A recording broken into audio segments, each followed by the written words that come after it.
جو پاکستان میں صورتحال ہے اس کے حوالے سے تو سب نے بات کی ہے، بلوچستان میں، آزاد کشمیر میں، کے پی میں اور سارے پاکستان میں جو ہو رہا ہے.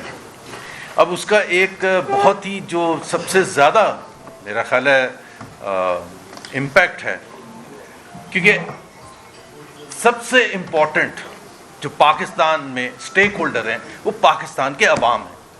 25 کروڑ عوام کا آلریڈی اس وقت 4.5 سال گزرنے کے بعد جو معیشت کے حوالے سے جو ان کے ساتھ ظلم اور زیادتی ہوئی ہے، یعنی کہ 4.5 سال پہلے جہاں پاکستانی کھڑا تھا، آج ایک پاکستانی کھڑا ہو کے یہ نہیں کہہ سکتا، ہاتھ اٹھا سکتا کہ میں کوئی مڈل کلاس ہو، کوئی عورت ہو، کوئی بزنس مین ہو، کہ میں آج 4.5 سال پہلے کے مقابلے میں بہتر ہے میری معیشت کے حوالے سے. ایک شخص نہیں کہہ سکتا، اور یہ چیلنج میں دیتا ہوں حکومت کو. جہاں جس ملک میں معیشت کی حالت اتنی تباہ کن ہو چکی ہے ہر لحاظ سے، چاہے وہ انویسٹمنٹ ہے، 60 سال کی لوئسٹ لیول، 60 سال ریکارڈ بھی کیسے توڑیں کہ 60 سال پیچھے چلے جائیں تو آپ کو اتنی کم انویسٹمنٹ نہیں نظر آئے گی. آپ ایکسپورٹ دیکھیں، 4 سال پہلے $32 بلین پر کلوز کیا، اب 30 بلین 4 سال کے بعد، اور وہ کہہ رہے ہیں کہ ہم اگلے 3 سال میں 60 بلین کر دیں گے. بھائی پہلے 4 سال کا تو حساب دے دو کہ 32 سے 30 آئے کیسے تھے. بے روزگاری پاکستان کی تاریخ میں سب سے زیادہ، تاریخ میں. غربت 45% پاکستانی غربت کی لکیر سے نیچے، 45%. مہنگائی پچھلے 4 سال میں 80% بڑھی ہے، 80%، یعنی کہ ایوریج اگر کریں اینول تو آپ کی 20% ہوتی ہے. گروتھ پچھلے 4 سال کی پاکستان کے کوئی 4 سال اٹھا لیں سب سے بس ہے. ابھی یہاں آپ بیٹھے ہوئے ہیں اور آپ نے پھر ادھر سے پنگا لے لیا بلوچستان میں، ادھر سے آپ نے آزاد کشمیر میں، کے پی میں حالات آپ کے خراب تھے، افغانستان سے وہاں بارڈر ڈسپیوٹ چل رہا ہے، لڑائی جھگڑا چل رہا ہے. ابھی کوئی انویسٹمنٹ کرے گا اس ملک میں؟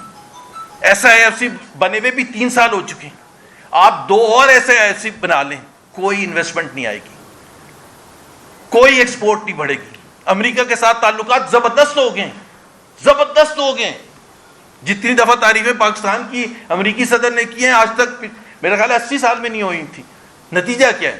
ٹیرف کا وقت ہے تو انڈیا کو زیادہ فیوریبل ٹیرف دے دیا اسی پریزیڈنٹ ٹرمپ نے. ہم نے کوئی پروٹیسٹ نہیں کیا. وہاں سے انویسٹمنٹ زیرو ہو گئی ہے، ہم نے کوئی پروٹیسٹ نہیں کیا. یہاں سے ایکسپورٹ برے طریقے سے گر گئی امریکہ کے لیے، ہم نے کوئی پروٹیسٹ نہیں کیا. کیونکہ ہمارا جو لیڈرشپ ہے ٹاپ، صرف ان کو چاہیے کہ جی ان کی لیجیٹمیسی قائم ہو جائے بس.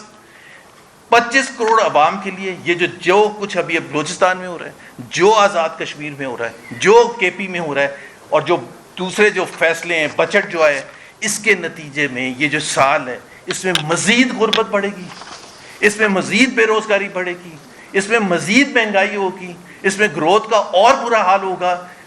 کوشچن جو لوگ یہاں پوچھتے ہیں بالکل صحیح پوچھتے ہیں کہ بھئی پاکستان میں 4.25 سال آپ کو مل گئے ہیں تو ہندوستان ہمارے سے اتنا آگے کیوں ہے؟ ویتنام ہمارے سے اتنا آگے کیوں نکل گیا؟ بنگلہ دیش ہمارے سے کیوں ہے؟ لیجیٹیمیٹ کوشچن ہے، آپ سب کے لیے لیجیٹیمیٹ کوشچن ہے کہ بھائی آپ اتنے نکم میں ہیں کہ آپ پیچھے گیپ بڑھتا چلا جا رہا ہے، ہر سال گیپ بڑھتا چلا جا رہا ہے. کہاں ویتنام تھا، کہاں پاکستان تھا، کہاں بنگلہ دیش تھا، کہاں پاکستان تھا.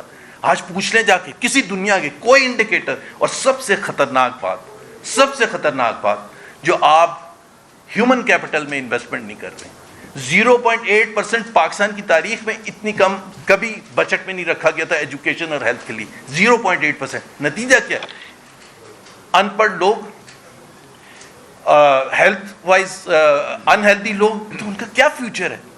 صرف اشرافیہ کے لیے آپ نے ایک بڑا زبردست ایک بنایا ہوا ہے، وہ بیٹھے ہوئے ہیں اور ظاہر ہے ان کے تو بسیں. تو بات یہ ہے کہ جب تک آپ یہ پولیٹیکل سولوشن نہیں لے کے آئیں گے، وہ کہتے ہیں کہ اکنامک سٹیبلٹی کیوں نہیں ہے. میں لاسٹ صرف یہ کہنا چاہتا ہوں، اکنامک سٹیبلٹی آتی ہے پولیٹیکل سٹیبلٹی سے، اور پولیٹیکل سٹیبلٹی آتی ہے پولیٹیکل لیجیٹیمیسی سے. Political legitimacy of not 2 or 3 persons but the entire political leadership. اگر پولیٹیکل لیجیٹیمیسی نہیں آئے گی، پولیٹیکل سٹیبلٹی نہیں آئے گی، اور اس کی وجہ سے آپ کی اکنامک سٹیبلٹی نہیں آئے گی. Thank you very much. جی مصطفیٰ بھائی.